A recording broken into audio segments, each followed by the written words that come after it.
kunali chikwaya china komanso ndi mfumu yotchedwa Imposigonani ku Mzuzu.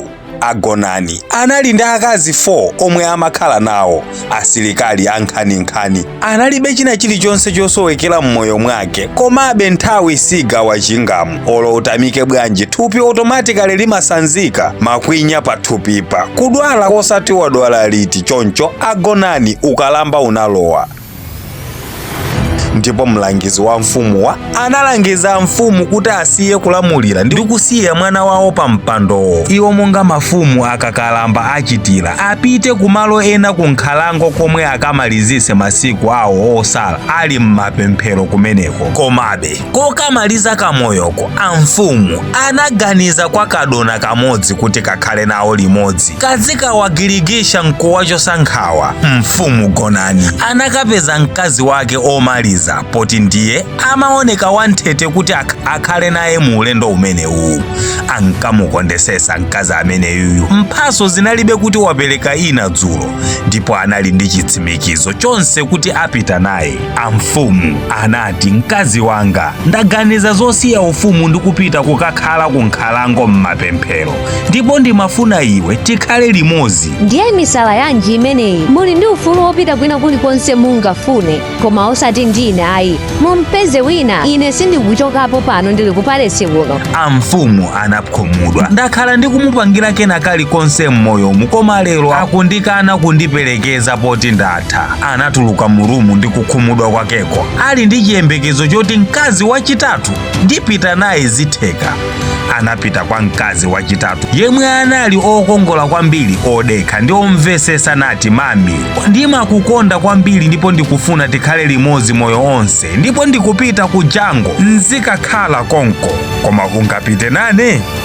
Mwazunguzika mutu kodi? Mutha kumalizisa masiku a moyo wanu konkuno. Ndiye ndikuwuzeni, mukapita ku jango mukunenako ine ndipeza mamuna ndikwatiwa moyo wanga uzipitilira, simpanga za masanje ine. Mawu awawa anaswa mtima wa mfumu, ndipo anangochoka popanda chowiringula napita kwa mkazi wachiwiri nkukamuuzanso maganizo akewo. Uyu anali mkazi wa nzeru yemwe anamuthandizira ndale kuti mpaka mfumu akhala mfumu. Iye poyankha anati, amuna anga ndimakukondani ndipo ndinayamba kukhala kumbali yanu ndikale ndi nthawi, koma ulendo unokha sindikhala nanu.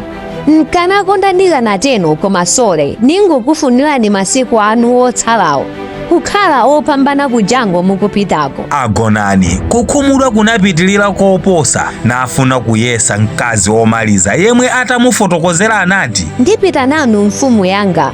Uyuyu anali mkazi wake yemwe amfumu kuti alidziwe banja analidziwa ndi amene yuyu sankakonda kuvala zodula, zindolo, maniklesi ndi zina zodula uyuyu ayi. Koma amfumu amamusiya kumbali kwambiri kamba kamakhwini ena ozipentapentaja. Misonzi inalemberera m'maso mwa mfumu nati, iweyo nzoonadi ukufuna kupita ndine? Indeed my king, ndipita ndinu ku jango ndikakhala mbali yanu nthawi zonse, panga vute panga talike bwanji kakhala nanu. Agonani misonzi yosamba m'maso mwawo poona munthu yemwe sankamupangira atendi ndi yemwe lero akuwaperekeza.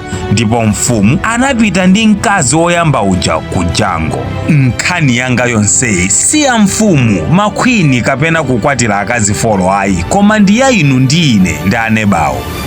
Makhwini 4 amanenedwawa akuyimira zinthu 4 zofunikira kwambiri m'moyomu. Mkazi wa namba 4 ndiye thupi lanulo. Timapanga spendi ndalama zambirimbiri polisamalira, kuliveka, kulidyesa, kuliphoda maperfumu nkumalithira, koma ikafika nthawi ya expire yathu thupi limakana kupita nafe.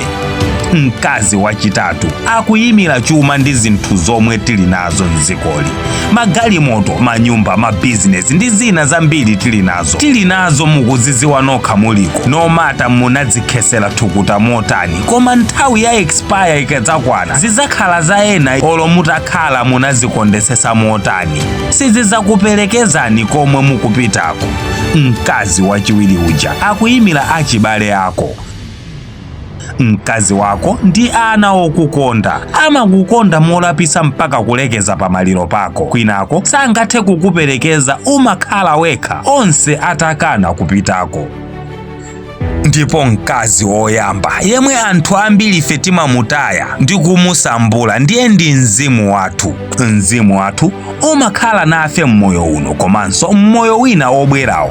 Kulikonse komwe mudzapite even after maliro anu udzakutsatani, koma yet timalephera kuusamalira bwino lomwe, kuuchenesa ndi mapemphero, kuupatsa ubwino ofunikira ndi kuuletsa zoyipa eti chifukwa choti tinaupeza mwaulere. Timaspenda moyo wathu onse kusamalira zinthu zoti sizingatithandize ife koma pang'ono pokha, kuyiwala kuti tidzapanga expire zonse nkutikana koma mzimu wathu nkukhala nafe.